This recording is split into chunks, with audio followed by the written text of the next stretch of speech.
தேசிய முற்போக்கு திராவிடக் கழகத்தின் சார்பாக பொதுச் செயலாளராக மார்ச் 8 உலக மகளிர் தினத்தை உலகமெங்கும் கொண்டாடும் அனைத்து பெண் குலங்களுக்கும் பிரேமலதா விஜயகாந்தாக என்னுடைய பணிவான வணக்கங்களை தெரிவித்துக் கொள்கிறேன்.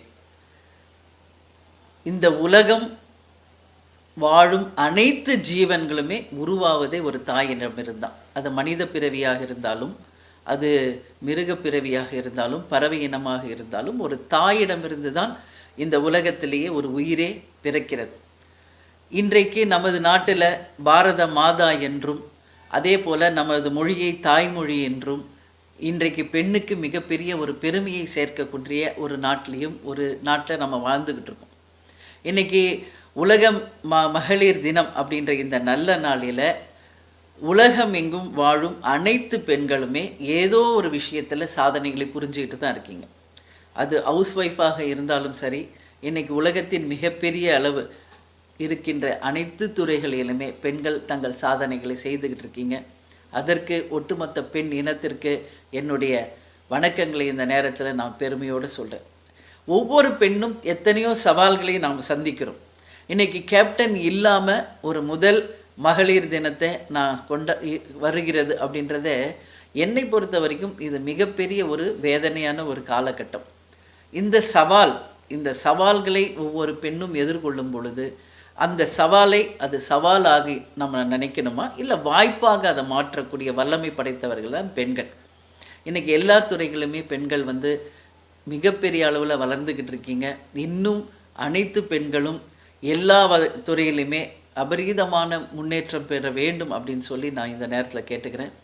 இந்த மாதிரி நேரங்களில் நேற்று பாண்டிச்சேரியில் நடந்தது போன்ற பாலியல் வன்கொடுமையில் ஒரு சிறு குழந்தை கொல்லப்பட்டார் என்கின்றதும் ஒரு மிகப்பெரிய ஒரு தலைகுனிவை நம்ம பெண் இனத்திற்கு ஏற்படுத்துது. அதனால் பெண் இனத்தை போற்றக்கூடிய இந்த நாட்டில் நாம் பிறந்ததுக்கு பெருமைப்பட வேண்டும். அதற்கு துணையாக குடும்பத்தினரும் அனைவரும் அந்த பெண்ணுக்கு பாதுகாப்பாக இருந்து அந்த பெண்ணின் முன்னேற்றத்திற்கு உறுதுணையாக இருக்கணும்னு சொல்லி இந்த நேரத்தில் கேட்டுக்கிறேன். ஏன்னா ஒவ்வொரு பெண்ணுமே, இந்த கேப்டன் சொல்வார், பெண்கள் நாட்டின் கண்கள் அப்படின்னு சொல்வார்.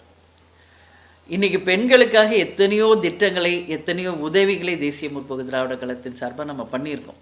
அது மட்டும் இல்லை, இன்றைக்கி அனைத்து மதத்திலுமே பெண்ணை நாம் போற்றுகிறோம். இந்து மதத்தில் ஒவ்வொரு பெண்ணையும் மகாலட்சுமி என்று சொல்வோம். எந்த பெண் ஒரு வீட்டில் சந்தோஷமாக இருக்காங்களோ அந்த வீட்டில் எல்லா வளமும் நலமும் நிறைந்திருக்கும் என்று இந்துயிசம் சொல்லுறாங்க. இஸ்லாத்தில் பார்த்திங்கன்னா ஒவ்வொரு தாயினுடைய பாதங்களில் தான் சொர்க்கமே இருக்கிறது என்பதை ஒரு தாயினுடைய பெருமையை இஸ்லாத்தில் சொல்கிறாங்க.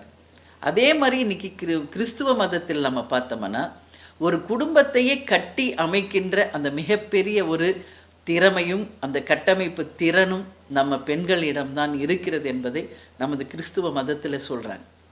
அதுபோல் தாய்நாடு தாய்மொழி என்று போற்றக்கூடிய இந்த நம்ம பெண்களுக்கு பெருமை கொடுக்கக்கூடிய இந்த காலகட்டத்தில் பெண்களுக்கு பல அநீதிகளும் நடப்பதையும் நம்ம பார்த்துக்கிட்டு இருக்கோம். எனவே நிச்சயமாக அனைத்து பெண்களும் சவால்களை வாய்ப்பாக கருதி தன்னம்பிக்கையோடு உறுதியோடு நிச்சயமாக நீங்கள் வாழ்க்கையில் வெற்றி பெற வேண்டும் என்பதை இந்த உலக மகளிர் தினத்தில் என்னுடைய வாழ்த்துக்களோடு உங்களுடைய சேவைகளுக்கு பாராட்டுகளையும் தெரிவித்து உங்களிடமிருந்து விடைபெறுகிறேன். நன்றி, வணக்கம்.